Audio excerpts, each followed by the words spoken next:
Hi everyone and welcome back to Brian's Horror Movies for Life YouTube channel and back to my 1980s horror series. Taking a look at 1982 horror movies. Now, this is a video that I didn't plan on doing. This is kind of a bonus review for you guys. And the reason being is this is a movie, a pretty well-known movie from 1982 that I did review when I first started my channel about 5 years ago. But I also did some cleanup on the front end. Some of my videos just weren't very good. I wasn't really in the groove yet. So those videos were scrapped, and this was one of them. But the movie we're going to talk that I'm talking about that we're going to take a look at, I have on Blu-ray here, and that movie is from 1982, Poltergeist. And I watched this movie last night as sort of a re-review. But like I said, I wasn't planning on doing a review for it. I just wanted to rewatch it when it comes to doing my top 15 for the year 1982. But as it turns out, you guys are going to get a review for this one. So let's talk about Poltergeist from 1982.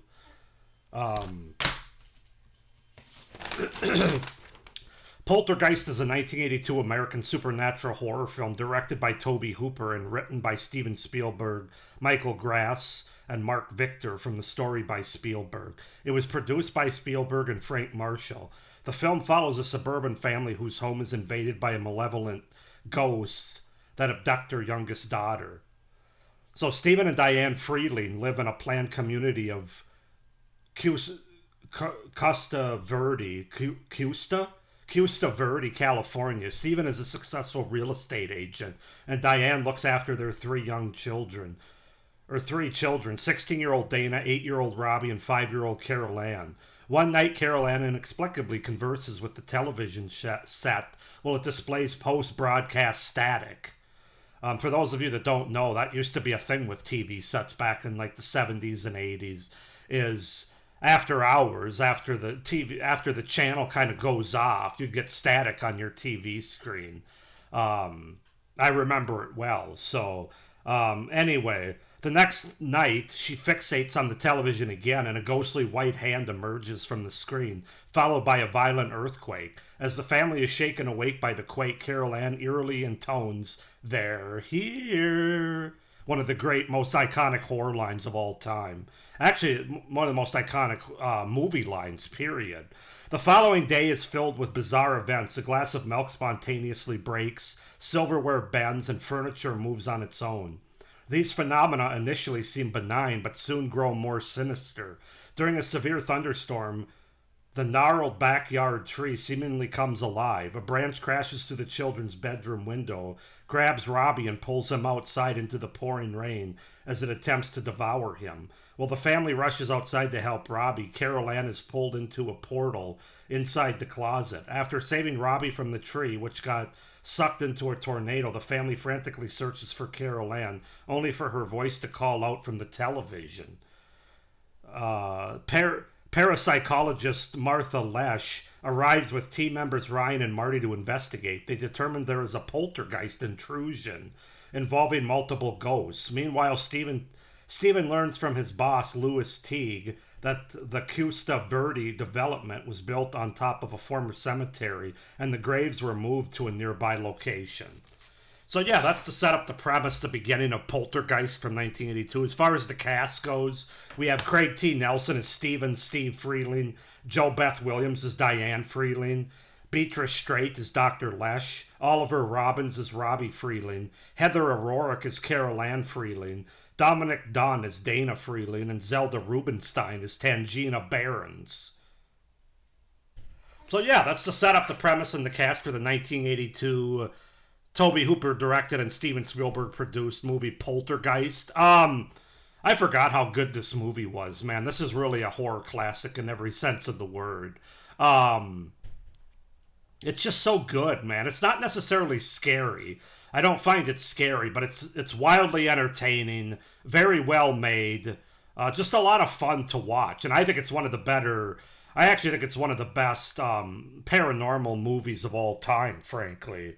If you want to call it a haunted house movie, I think it's less of a haunted house movie, but more of just like a paranormal, supernatural movie. And I think it's one of the better ones done for that subgenre of horror. So, yeah, let's just go ahead and talk about the things that I like about Poltergeist. And you have to start right off the bat with this family that we're introduced to. I think the family dynamics here, led by Craig T. Nelson and Jo Beth Williams as the married couple, their chemistry together is just really, really good. They feel like they're married in real life. It's not an acting job. It doesn't feel like it. Really sells the whole thing to me. It's kind of like Jaws, the original from 1975. Once you establish the main characters in the movie to the point where, as an audience, we like them, we get behind them, and we don't want to see them get hurt or killed or anything like that. That's really more than half the battle, I think, for a lot of these horror movies. Spielberg does it well in Jaws, and he does it really well here in Poltergeist, where we really care about not only this couple, but their three children as well. And, the performances across the board are really good in this movie, even by the three kids, I think. But Craig T. Nelson and Jo Beth Williams as a married couple and their chemistry with these three kids is really what sells the movie and then sells the whole idea of what's going on and makes it seem a lot realer and that we care about a lot more than we do in a lot of horror movies. So, yeah, just the overall family dynamics here I think are really, really solid. I also have to give a shout out to Heather O'Rourke. Rest in peace. As Carol Ann, she's like a 5 or 6 year old child, and I thought she did a great job. I mean, she was scared when she had to be scared. She was cute and cuddly when she had to be cute.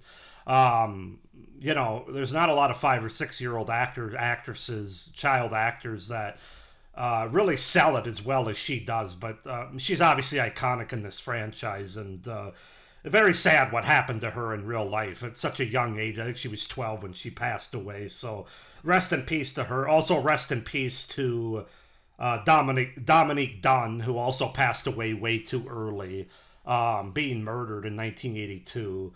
She doesn't have a whole lot to do here. She's kind of the 16-year-old daughter that hanging out with her friends a lot and stuff, but very sad what happened to both of them. It's ironic that a lot of the actors, actresses in this movie, it's like the younger ones that passed away way too soon. And like Zelda Rubinstein and Craig T. Nelson and Jo Beth Williams have lived full and healthy lives for the most part. I know Zelda Rubinstein has passed away now, but she was fairly old when she died several years ago. And her character is also really great in this movie, iconic in the franchise. So just wanted to give a shout out to the actors and performers in this movie. But they really do make the movie more than what it would have been, kind of like Jaws does in 1975. I think the practical effects for the most part used here in the movie are really well done. Some of the best during this time. The makeup, the gore effects, particularly where we get the character, one of the paranormal investigators that has sort of a hallucination where he starts peeling off his face and it falls into the sink. That looks really good, really convincing. But yeah, the practical gore and makeup effects, we don't get a lot of them because this is a big budget Hollywood Spielberg movie, but when we do get them, I thought they were very convincing and very good. But overall, the practical effects when they use them are very well done. The score by Jerry Goldstein is fantastic, especially in the third act, when we really get a lot of action-packed scenes and the family's put in the most peril, the most danger. We're really right along for the ride, and the music and the score has a lot to do with it. I also thought it was interesting how the movie opens and ends with the American national anthem that's playing in tune in the background. That was interesting, kind of letting you know this is like suburban Americana. This is about as American as you can get as far as a suburban family goes in America. So, and then the movie's just very well paced. It's very well shot by Tobe Hooper. I think that's where I think a lot of people know about the controversy that Tobe Hooper didn't exactly get his credit for this movie. I think there's a lot of people and some interviews that were done that Steven Spielberg actually did a lot of the directing of this movie, but I don't think that's necessarily true because I think I can definitely feel Spielberg's touch in this movie and the vibes in this movie. It is very much Spielberg, but I can also really feel and see Tobe Hooper's impact on this movie, and I think the camera work is definitely part of that. Just the low angle shots and everything, the long hallway where Jo Beth Williams' character is trying to run to save her kids, and there's very Tobe Hooper as far as how the movie's shot. And like I said, it's a very well paced movie where it starts out with we're introduced to this family. They don't there's there's no wasted time. There's no wasted space in this movie. They let you get to know the characters in an efficient way, and then as things start to get weird with the supernatural elements, it starts out small and weird and kind of in that Spielberg sort of this is really cool kind of way, but then it gets more sinister, obviously, and more scary, more dangerous, I should say. So very, very well paced movie, easy to watch. It's never boring. A lot of that has to do again with the characters and the performances and the writing. But yeah, it's just. I mean, what else can you really say about Poltergeist? It's iconic. Like I said earlier, the static TV screen is iconic. It probably doesn't age as well now because TVs don't really look like that. They're not square boxes so much anymore. They're flat and they hang on the wall. You don't really get static because channels never stop. There's always something being broadcast. But back at this time that I can relate to as a young kid, like Carol Ann's age, I remember when you could wake up in the middle of the night if a TV was left on. You'd have the static on the screen. So that part probably doesn't age as well for young people that watch this movie now. They're like, what the hell? Turn the channel or something. But you only had 5 channels and they were all static at 3, 4 in the morning. So anyway, just so many iconic lines, so much iconic imagery from this movie. I mean, the whole iconic line of "they're here," you could put that up against any iconic line, not just in horror movies, but in movies, cinema in general, of all time. It's right there with "You're Gonna Need a Bigger Boat," or "The Blackest Eyes, the Devil's Eyes," or "Here's Johnny." I could go on, but I mean, it's just iconic. So, yeah, as far as cons go, I don't really have a lot, just one really for this movie. And some of when they try to do the CGI green screen effects, mostly having to do like with the paranormal investigators come and they open the door to the bedroom and you got all the objects like the lamp that's floating around. You can tell that doesn't hold up very well. It doesn't age very well. It was very early CGI kind of technology, but there really was no better way to do that. So that doesn't hold up all that well. Also, some of like the ecto effects, not ecto, what's the word for it? Like the ghosts or the spirits as they're coming down the stairs, which is a very Spielberg kind of touch on the movie, by the way. Some of that stuff doesn't hold up as well. Although I did think that like the heads poking out of the bedroom door, like the beast as they call it in the movie, I thought those were pretty good, especially for the time, where Craig T. Nelson confronts the big head. And then Joe Beth Williams, it's not the same head, but it's like the ghostly apparition of this beast. I thought those actually looked pretty good, especially for the time.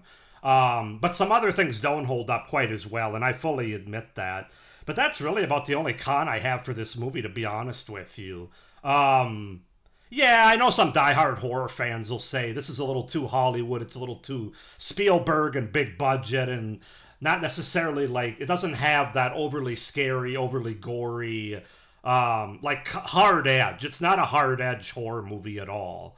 But I don't necessarily think, for me anyway, you need a hard edge horror movie to still be an effective one. I think this movie does so many things right that whatever it's missing or whatever nitpicks you might have is like a what's the word?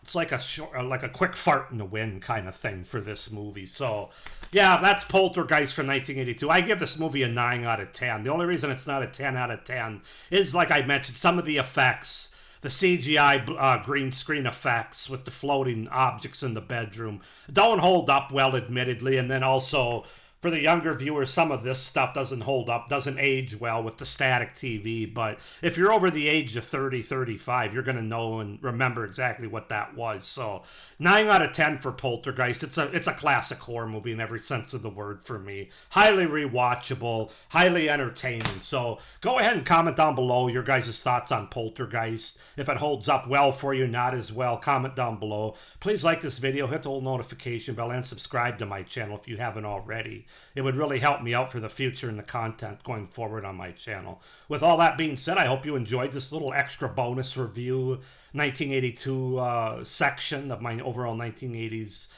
series. Hope you're enjoying it overall, and as always, stay scared. Bye.